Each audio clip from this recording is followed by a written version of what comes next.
I chose the word mobility because in my country, learning is often a tool to make life better.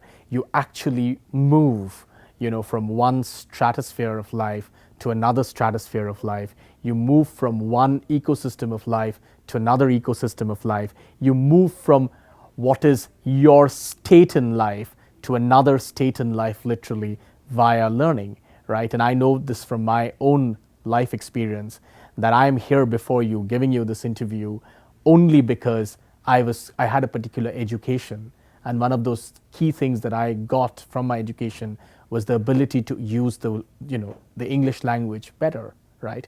Which up till my parents they never got, right? So I've learned from my own life that learning is mobility, and I see from the grassroots levels of India that learning makes people mobile.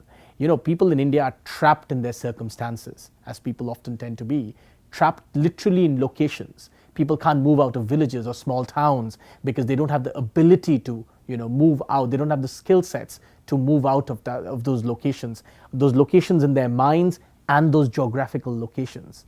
And learning is that one tool that frees them and allows them to travel, right? It allows them to travel in their mind, as in imagine what they can do with their lives, and it actually enables them to travel too. So yeah, learning is mobility. Because there is no greater joy of life than to constantly travel.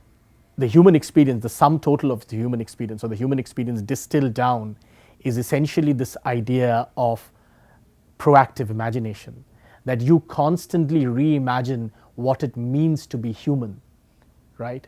And what the human experience is all about. And I think learning is the only way that you can constantly reimagine what it means to be human, right? So to me, the idea that learning is that one tool that allows us to truly become human is very, very important, because it empowers us, it enriches us, it sets us free. Because at the end of the day, I'm a Hindu, I'm a practicing Hindu, and I think the sum total of my faith, or the distilled residue of the core of my faith, is that the human experience is essentially experiences, or the sum total of experiences that sets you free.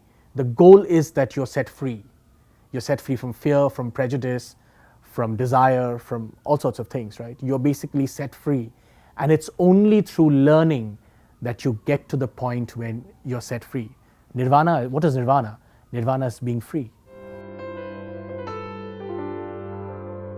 I have recently been reading the Ashtavakra Gita, which is, everybody knows about the Bhagavad Gita in Hinduism, but there is another book called the Ashtavakra Gita, which is the core message, the core of the core, the absolute distilled message of the Gita, of Vedanta.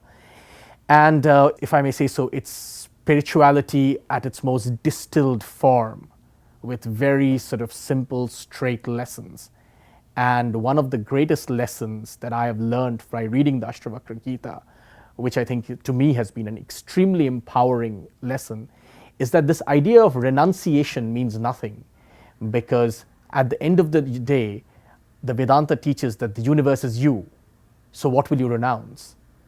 That this whole idea that you must renounce, or you must go away to find something, you must go away or leave something to find the truth, it's a flawed idea, because you are the universe. And if you are the universe, there's nothing for you to renounce, because you are the truth. You just don't know it yourself. You don't know that you're the truth yet. And of course, I would be lying if I tell you that I yet understand the import of that message, but somewhere that message really, spoke to me. And I'm still trying to discover what it really means to me. But yeah, that's what I learned recently.